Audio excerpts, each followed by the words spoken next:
bermula nur, bermula cahaya yang diberikan Allah kepada manusia, yang diberikan Allah kepada orang-orang yang beriman khususnya. Cahaya itu fungsinya adalah al-kashfu, membuka. Fungsi daripada cahaya itu membuka. Nang dahulunya kada tahu jadi tahu, nang dahulunya kada melihat jadi melihat, nang dahulunya belum pernah mendengar jadi mendengar. Nah, itulah fungsinya cahaya yang diberikan Allah kepada orang-orang yang beriman itu.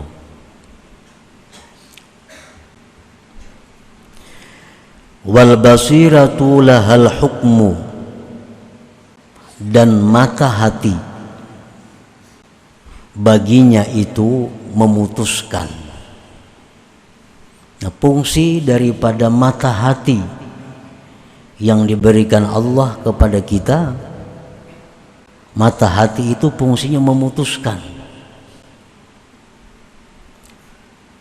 Setelah kita mendengar yang ini, yang itu, kita melihat yang macam-macam, kita mengetahui berbagai hal, lalu mata hati ini yang memutuskan mana yang baik, mana yang kada, mana yang diambil, mana yang dibuang, mana yang diteruskan, mana yang disetuh.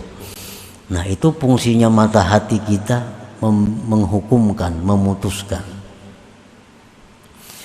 Wal qalbu lahul iqbal wal idbar, sedangkan hati itu fungsinya adalah menghadap, artinya menerima apa keputusan dari mata hati tadi, atau membelakangi atau menolaknya.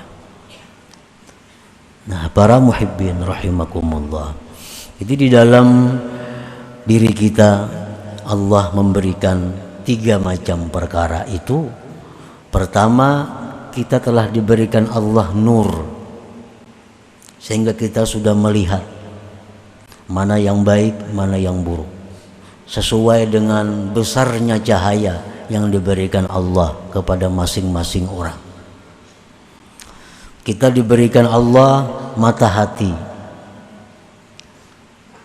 Apabila mata hati itu masih utuh, mata hati kita masih berfungsi, dia akan bisa memutuskan mana yang baik, mana yang salah.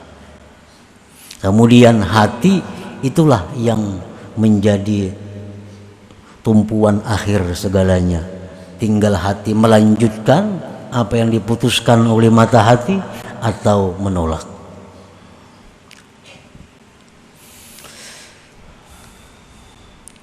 Sya'nun nur kashful umur wa idahuha hatta yadhhara husnuha wa qubhuha.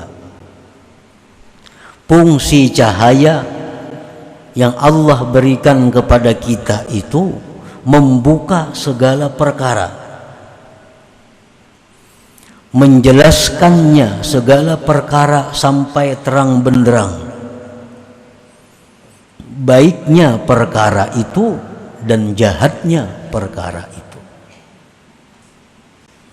Para ulama mencontohkan dengan seseorang manusia yang masuk ke dalam rumah yang gelap gulita.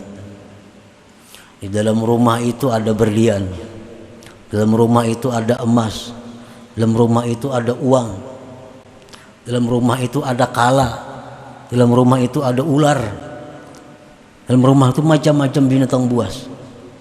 Nah, kita berada dalam rumah dalam keadaan gelap gulita, sehingga kita kada bisa tahu mana ular, mana kala, mana berlian, mana emas. Nah, Allah datangkan cahaya.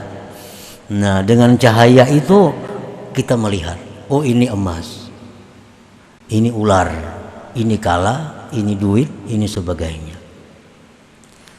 Itu fungsinya cahaya.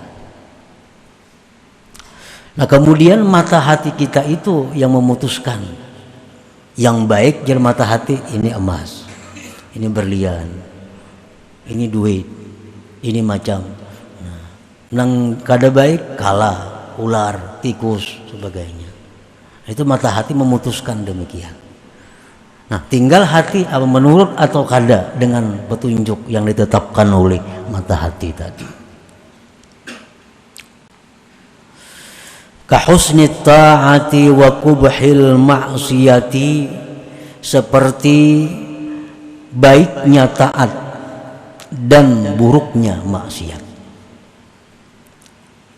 Di mana kita tahu taat itu baik, itu cahaya yang memberitahu kita, sehingga kita melihat, oh taat itu bagus, maksiat itu kada bagus. Di mana kita tahu lewat cahaya itu. Allah memberikan cahaya kepada kita sehingga kita melihat, oh ini maksiat kada bagus. Nah, para muhibbin rahimakumullah, orang-orang yang berbuat maksiat bukan berarti dia tidak punya cahaya, bukan berarti dia tidak tahu bahwa itu haram. Orang yang melakukan zina contohnya, bukan tidak tahu zina itu haram, dia tahu. Orang yang melakukan riba, dia tahu riba itu haram. Orang yang minum arak, dia tahu minum arak itu haram, karena ada cahaya iman di dalam hatinya yang memberitahu itu. Tetapi mungkin sebabnya karena mata hati orang ini sudah tertutup. Nah, mata hatinya sudah tidak berfungsi, maka akhirnya dia tidak bisa memutuskan mana yang baik, mana yang buruk. Maka husni ta'ah, seperti baiknya taat dan jahatnya itu buruknya maksiat.